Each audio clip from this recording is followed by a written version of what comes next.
Commissioner గారు వెంకటేశ్వరరావు గారు మరియు జిల్లా కలెక్టర్ విద్యాసాగర్ ఇద్దరు కూడా కంప్లైంట్ తీసుకుంటూ ఏసీబీకి రెగ్యులర్గా పట్టుబడ్డారు.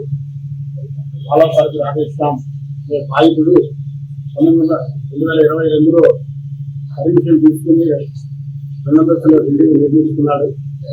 ఆ నిర్మాణంలో అవకతవకలు ఉన్నాయని చెప్పేసి దాన్ని గూడెలతో కొలగొడతామని, లేకపోతే లక్షల్లో ట్యాక్స్ కట్టించాల్సి వస్తుందని చెప్పి బెదిరిస్తూ కమిషనర్ గారు ఈ నెల బిల్డింగ్ ఎందుకు కొలగొట్టకూడదని చెప్పేసి 16/5/24 నాడు ఒక నోటీస్ ఇవ్వడం జరిగింది.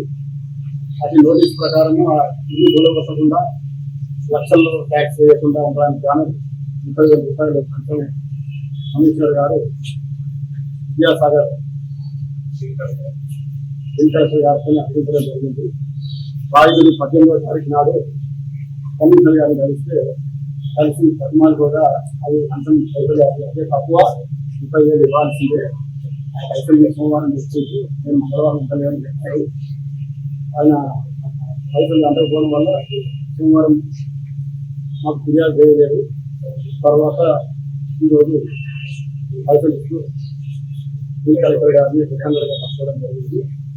జిల్లా కలెక్టర్ గారు దాని ప్రకారం వెంకటేశ్వరరావు గారి యొక్క ఇన్స్ట్రక్షన్స్ మీద లండన్ పద్ధతి తీసుకోవడం జరిగిందని చెప్పడంతో కమిషనర్ గారిని కూడా అదుపులో తీసుకోవడం జరిగింది. ఇద్దరిని అరెస్ట్ చేసి ఈరోజు ఏసీబీ స్పెషల్ కోర్టులో హాజరుపరిచారు.